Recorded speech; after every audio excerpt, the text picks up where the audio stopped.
Al-qa'idatul ula, dasar pengetahuan yang pertama. An ta'lama anna al-kuffar alladhina qatalahum Rasulullah sallallahu alaihi wasallam yuqirruna bi anna Allah ta'ala huwa al-khaliqul mudabbir.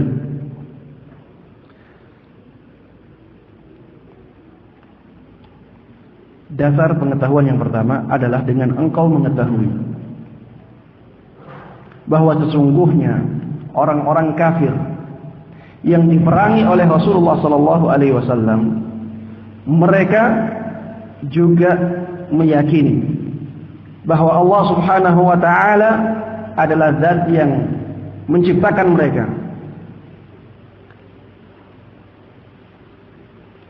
dan zat yang mengatur alam semesta. Orang-orang kafir yang diperangi oleh Rasulullah sallallahu alaihi wasallam, mereka juga meyakini hal ini. Sebagaimana kita meyakini hal ini. Allah lah yang menciptakan mereka. Allah lah yang mengatur alam semesta ini. Allah yang menciptakan alam semesta ini, Allah yang mengatur alam semesta ini. Orang-orang kafir yang diperangi oleh Rasulullah sallallahu alaihi wasallam juga meyakini hal ini.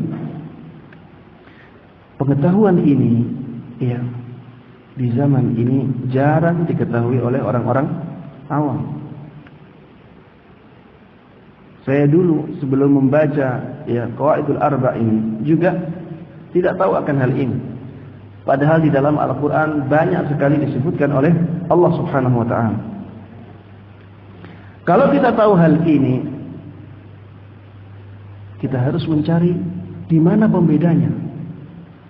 Mana pembeda antara Rasulullah sallallahu alaihi wasallam dengan orang-orang kafir yang diperangi oleh beliau? Kalau Rasulullah dan mereka sama-sama meyakini bahwa Allah lah yang menciptakan alam semesta ini dan Allah lah yang mengatur alam semesta ini, mana pembedanya? Kenapa terjadi peperangan? Kenapa Rasulullah sallallahu alaihi wasallam memerangi mereka? Wa anna dzalika lam yudkhilhum fil Islam, dan keyakinan tersebut belum memasukkan mereka ke dalam Islam yang hakiki, Islam yang sebenarnya.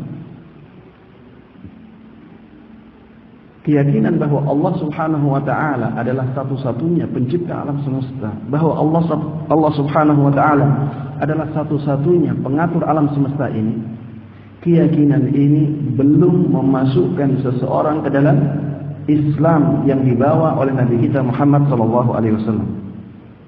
Wa dalilu qauluhu ta'ala. Apa dalilnya? Dalilnya adalah firman Allah Subhanahu wa ta'ala, "Qul may yarzuqukum minas sama'i wal ardh." Katakanlah wahai Muhammad kepada mereka, orang-orang kafir, orang-orang yang engkau perangi, siapakah yang memberikan rizki kepada kalian? Rizki dari langit dan rizki dari bumi. Siapa? Siapa dia? Amma yamliku as-sam'a wal absar, atau siapakah yang memiliki pendengaran dan memiliki penglihatan? Yang memiliki pendengaran manusia itu siapa? Yang memiliki penglihatan manusia itu siapa? Wa may yukhrijul hayya minal mayyit wa yukhrijul mayyita minal hayy wa may yudabbirul amr. Dan siapakah yang mengeluarkan orang yang hidup dari kematian dan mengeluarkan orang yang mati dari kehidupan? Wa may yudabbirul amr. Siapa pula yang mengatur semua urusan? Fasayaquluna Allah. Orang-orang kafir tersebut akan mengatakan dia adalah Allah. Mereka yakin akan hal ini. Yakin bahwa nanti akan ada kehidupan lagi. Setelah Allah matikan manusia, akan ada kehidupan lagi. Yang menghidupkan Allah, yang memberikan rizki kepada manusia ini adalah Allah.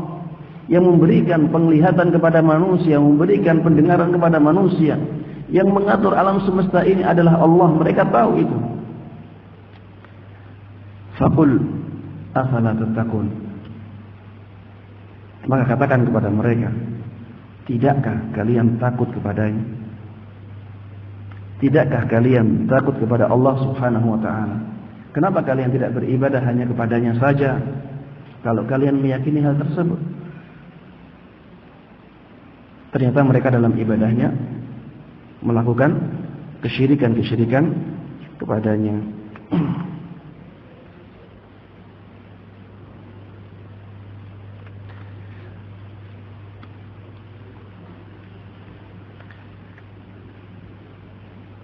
Yang menjadi pembeda antara Rasulullah sallallahu alaihi wasallam dengan orang-orang kafir ketika itu adalah bahwa Rasulullah sallallahu alaihi wasallam mengajak untuk mentauhidkan Allah dalam ibadahnya, agar manusia benar-benar mentauhidkan Allah dalam ibadah. Inilah yang menjadi pembeda. Adapun keyakinan bahwa Allah menciptakan alam semesta, Allah yang mengatur alam semesta, maka mereka sama, orang-orang kafir sama dengan Rasulullah sallallahu alaihi wasallam dalam hal ini. Yang menjadi pembedanya adalah bahwa Rasulullah sallallahu alaihi wasallam mengajak mereka untuk mentauhidkan Allah dalam ibadah. Dan harusnya memang demikian. Kata para ulama, tauhidur rububiyah yastalzimu tauhidal uluhiyah.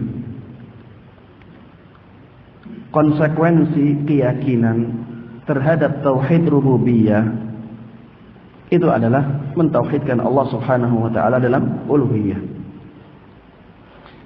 Ketika seseorang sudah meyakini bahwa Allah lah satu-satunya pencipta, Allah lah satu-satunya pemberi rizki, Allah lah satu-satunya yang mengatur alam semesta ini, harusnya orang tersebut hanya beribadah kepada Allah saja.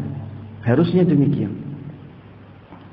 Makanya ketika Allah Subhanahu wa ta'ala memerintahkan manusia untuk beribadah hanya kepadanya, Allah menyinggung masalah ini. Ya ayyuhan nas u'budu rabbakum.